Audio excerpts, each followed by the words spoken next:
could ever forget the magic of Phantom of the Opera? Isn't it a fabulous show? And I love that song. I do too. The Princess Theatre, the dear old princess. Yes. Many years ago, the Mariner family did it up, spruced it up, and it looks better and, more successful than ever. It is a Melbourne icon. As of the Mariner family. Jason Mariner, good evening. Good evening, Bruce. Thank you again. Thank you. Nice to be with you, and Simon's with me on the other side there. It was a great job, the refurbishment of the Princess, your father particularly. Yes, it was. It really brought the theatre back to life after so many years of. Obviously it was quite run down in 1986, and it was a full refurbishment that brought it back to life, and we were very fortunate to reopen with Les Mis. Jason, you've got the Regent, the Princess, the Forum, and the comedy. So many opening nights. You must just beam with pride whenever one occurs.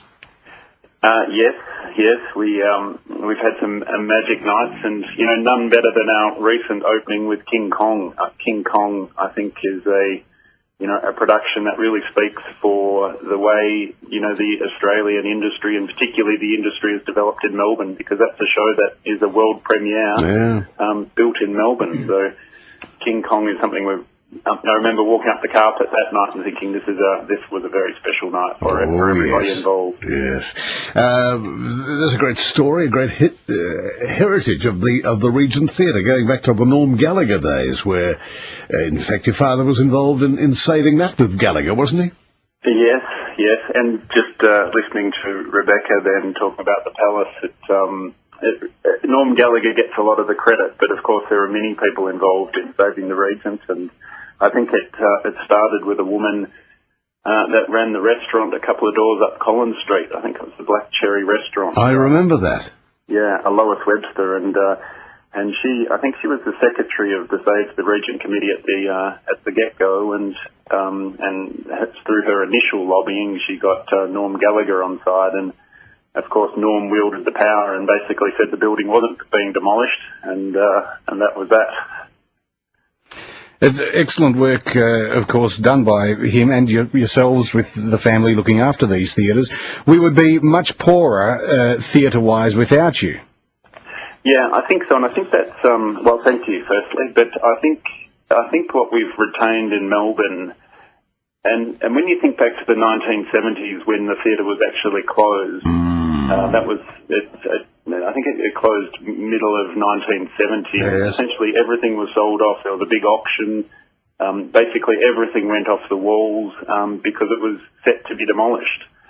And it was only through the sort of activism of the times and the protests that kept it there. But the reality is nobody really knew what to do with a big theatre like the Regent Theatre when everything was cinema. It evolved into multiplexes and then megaplexes, and of course, there wasn't the need for a big theatre that size with the art centre. So it's only, sort of, sometimes the wheels of time turn slowly, but from 1970 right through really until 1996 when the theatre reopened, it was kind of without a place. But now I would suggest that the heritage theatres in Melbourne, of which I would include the Athenaeum and and Her Majesty's Theatre, of course, it gives Melbourne a really distinctive sort of arts and cultural feel that the other cities don't have. And with the beauty of the region, of course, there's additional space to fly in and fly out. Great moments in theatre like Chitty Chitty Bang Bang, King Kong, Wicked, all the extra space stage. Exactly, that's what the Regent brings. And that was part of the restoration. Essentially, it never had a fly tower as capable of containing the big sort of blockbuster shows of the 21st century. But the Regent, post its refurbishment, was built with a full fly tower. So space is really a luxury at the Regent, and that's why in the big shows like King Kong and Wicked, they can all play comfortably at the Regent. And of course, there's, the Regent in its heyday, it originally had 3,200 seats, and and now it only has 2,000, so there's a great personal amenity in the theatre as well. Very much so. Jason, with the theatres, of course, the public get to go in the foyer and then in to sit in their seats, but you would have access to wander around backstage and soak in the atmosphere. Do you get a real sense of history as you walk around the buildings? Yeah, absolutely. It's it actually takes a while to be able to walk around the theatres comfortably and know your way because there's such labyrinths, particularly the Forum, which a lot of people don't realise. If you get lost in the back of the Forum, you could literally be lost for days because it goes down so deep underground. It was originally there was a time, I think, when Melbourne was going onto hydraulic power. I don't know too much about it, but the actual the theatre goes right down to where this hydraulic grid was, and it used to power the stage, the Wurlitzer organ up and down, and the stage up and down. So We're talking about the original State Theatre, aren't we? yes. On the corner of Exhibition and Russell Street? Yes. That was the greatest night out for those people who can't remember it. That as a little boy, I used to go along, and just before the show started, the sky, which was all lit up, would start getting darker. It'd be a light blue, like a twilight, and then the lights would come out, and it was creating an illusion of night. And then, of course, the excitement of the parting of the screen, and there's the show. It was a real... And, of course, the Wurlitzer organ, as Simon said, comes up... Jason has said, comes up out of the floor. It was just a masterpiece in itself.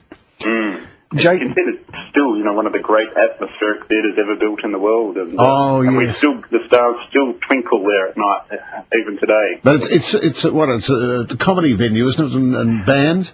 Well, of course now, because originally the region had 3,200 seats, but the Forum was bigger again and had 3,600 seats, and basically, I think in the early 80s it was twinned by Greater Union. It was too, yes. And that cut the size down, so I think then that left about 1,400 seats downstairs and 500 upstairs, but still that was a very, very big theatre cinema space. I just want to thank the Mariner family for getting interested and saving a lot of these great icons of Melbourne. And Jason, thanks for our chat tonight. And thanks to you, Bill. Bruce, thank you very much for your support too, and Simon. Okay, and, Jason. All the best to Phil too. Yes, good on you, mate. On the mend. Thank you so much. Bye-bye. Good on you. It's a great family. Jason Mariner, the son, who looks after the running of the day-to-day buildings. Yes, a very humble family as well, they are. They are. But, the fact is, I guess, if it wasn't for the Mariners, there's probably 4 venues there that would probably be hotels. Yes, you probably are. Or office blocks, apartments, yeah. Have you been to the original State Theatre, which is now the Forum? Which is on, I think it's on the corner of Flinders Russell and Russell. Flinders. Yes, I've been there. I've seen movies there. Are the statues yes, all the gargoyles and just beautiful. Fascinated by the place. I went with my wife to see Midnight Oil there. Oh, did you? Just a fabulous night out. I Just took a my really good little time. boy. He's your age now, but he was only about 5 or 6. We went to see E.T. there. Oh, is that right? First released. Wonderful. Do you know the best view at the Forum? Can I tell you this? Yeah. From the stage. I've actually performed there. Yes, but that during dark times. Hang on, that case comes up in August. I don't want to talk about that now. It's a bad one, matey. Wow.